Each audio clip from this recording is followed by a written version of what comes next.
Let me just put this. Don't be afraid of what someone's gonna call you. If you need to pack condoms in your purse, do so. Yeah. Because there's no need to get in the heat of the moment and then you can't turn it down and then he doesn't have a condom and then he talks you into just having sex without being protected. Hell, if 50 condoms fall out, 50 condoms just fall out. He can call you everything, but he won't be able to call you positive. Whoa. Look at That's you. Look at you. That's all I'm just saying. Look at you. I'm just saying. I ain't do mad not at be- you. Okay.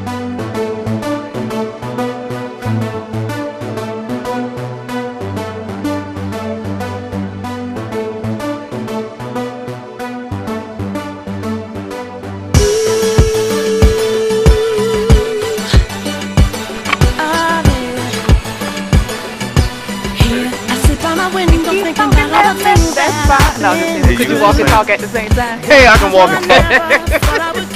Crazy girl. Hey, but today we're celebrating World AIDS Day here down in MIA. This is something. Hey, I ain't got my shades on. Who cares? Hey, but yeah, this is something that's real big down here in South Florida, and we standing up for it. So we want y'all to stand up for it too. We did this video. There is a walkathon, marathon, some sort, a walk for AIDS that's coming up, and we're gonna support it. Yeah, we're gonna support it out here. Hey, but I'm real happy because today my church stood up for AIDS, my young adult ministry. You know, we wore our shirts today, wearing our shirts, yeah. So, you know, did a video on it, acknowledged it. I go to a pretty You in the video? Nah, I ain't in the video. Oh, okay. I don't need to be in, long as the message is clear. So, you know, they got the message out. A lot of people stood up, acknowledged us. We took pictures and stuff, and, you know, I was happy that everybody came together. Because, so you were in a video some kind of way? Nah. But, you know, I was happy because it's going to take young people and the young adults to face this thing, because the older people, they scared as hell. They scared as hell, man, seriously. So it's just gonna take us, because we got too many young people out here dying, man, seriously. So we got to do what we got to do to combat this thing. So watch this video. This featuring our boy Vessel, our sexpert. He's in the building. He's in the building, and he was talking about the field he works in with dealing with people with HIV/AIDS. So remember World AIDS Day. Protect yourself always. Get tested. Hey, and go get the results. Go get the results, yeah. And it's only like 20 minutes. After 20 minutes, you'll know. Hey, and if you got it, get health care. Get in with a good doctor. It's not the end of the world. It's not the end of the world, man. Hey, do you? Y'all live, man. On top of the world. Life is for the living. Peace. Hi, and welcome to the Dawson and Denise show. I'm Denise. I'm Dawson. And we're here with our excellent sexpert, Vessel. Hey, what's good, everybody? So, now this is my day. Yeah, this is his day. This is his baby. This is my day. Okay. Birthed it. Why? This is what I have to work with, right? So no, on the real, today's topic is, do you know your status? Basically, it's simple. It's easy. It only takes 20 seconds or 20 minutes, shall I say? So we're gonna start it off by basically asking you, do you know your status? That's the only thing that we want to get across today. And I'm glad you said, do you know your status? Because a lot of people will go and take the test and never go back for the results. Right. And it's important. It's not enough just to take the test. Or wait for your partner to take the test. Oh, my partner good, so that must mean I'm good. I'm good. No, don't do that. You know what? I'm gonna tell you like this. And for those that may not know what we're talking about, HIV/AIDS, STIs, pregnancy, they all have tests now that you can purchase either over the counter or you can go to your local clinic. They're even selling pregnancy tests at the dollar store. At the what? The dollar store. Oh, for real. I was at the dollar store yesterday buying a mop, and when I was at the checkout counter, there's pregnancy tests available. So I picked up one. No, and it worked. It worked. Yeah. And it said what? Negative. Negative. That's what we want. That's what we want. AIDS is not something that an epidemic or a pandemic. It's not something that just deals with brown people, Hispanics, Caucasians, rich, poor. Now, speaking of brown and Hispanic people, are they grouping our numbers together to make it seem like the black community is just so overpopulated and we just have the highest rate of AIDS? The only population or community that gets grouped with blacks are Jamaicans, Haitians, those other than Spanish. So any application you generally see, it says brown, non-Hispanic, or those are all being grouped.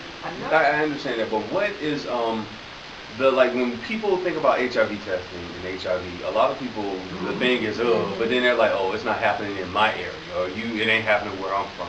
And if you live in metropolitan areas like Washington, D.C., Atlanta, if you're in L.A., if you're in New York, if you're in Miami, South Dakota, places like that, or even like in North Carolina, where what's the popular city in North Carolina, Charlotte. People be like, well, that ain't too much here because nobody don't look like they have it. There are still people who look at people and say, you don't look like you have it. But when you go to the health department and you work in this, and you know, I know people who work in the health department, and you know people, young people like us, and even younger, who are testing positive and coming out, and they still looking healthy and they looking good, but a lot of them are not. They don't believe that they're positive, and they're going out infecting people because they feel like, oh, they gave me a false read. This ain't happening to me. I went to church. I got prayed. And like you said, young people, young you know? high school girls that are sexing these older men for money or for whatever they're lacking at home.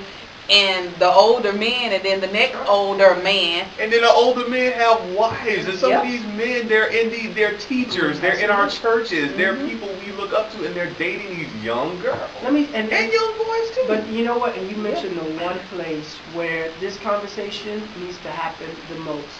In the church. You don't have to talk about it. In the church, I found, and I've worked with churches, it's one of those things where you know it's out there.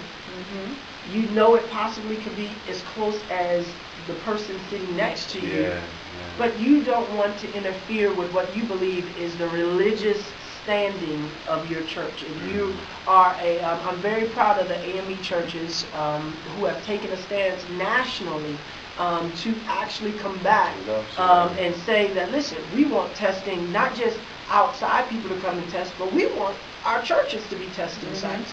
And so a lot of churches now are jumping aboard the Balm in Gilead, who have taken a real strong effort in doing this.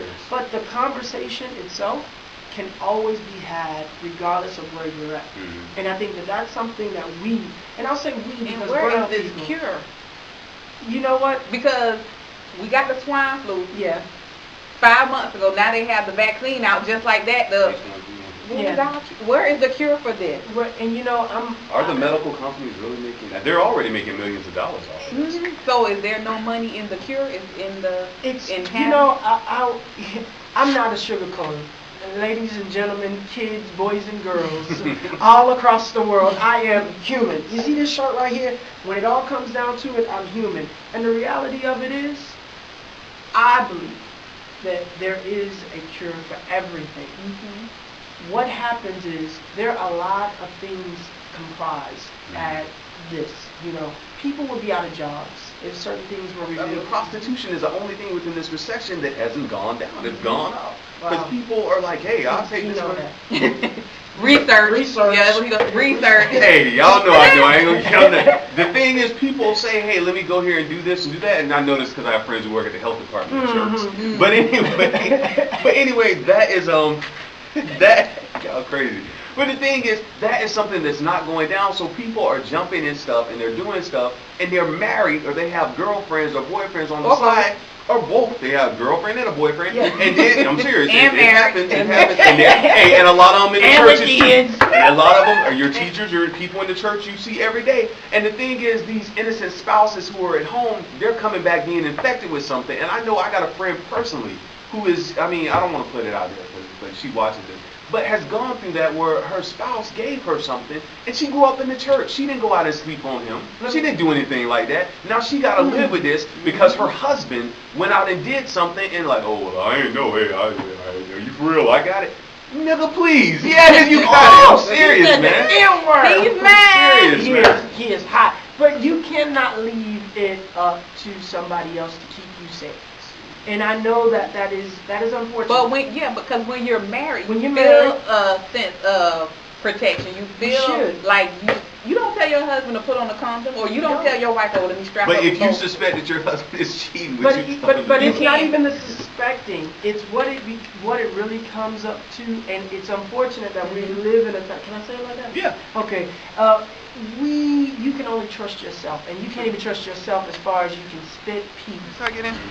What's up, world? This is Denise, and we just want to say thank you to our Sexpert Vessel for that very powerful message. And we're here to tell you, it's not the end of the world if you do find out you have that disease. If we can go out and support concerts, we can support local rap artists, worldwide rap artists, we can go and get ourselves checked out. Most definitely, most definitely. Hey, for all our young boys out there, young girls, like Vessel said at the end, you can't trust nobody and you can't trust yourself as far as you can spit. So definitely, don't be putting your life in nobody else's hands. Let me just put this. Don't be afraid of what someone's going to call you. If you need to pack condoms in your purse, do so. Yeah. Because there's no need to get in the heat of the moment and then you can't turn it down and then he doesn't have a condom and then he talks you into just having sex without being protected. Hell, if 50 condoms fall out, 50 condoms just fall out. He can call you everything, but he won't be able to call you positive. Whoa. Look at you. Look at you. That's all I'm just saying. Look at you.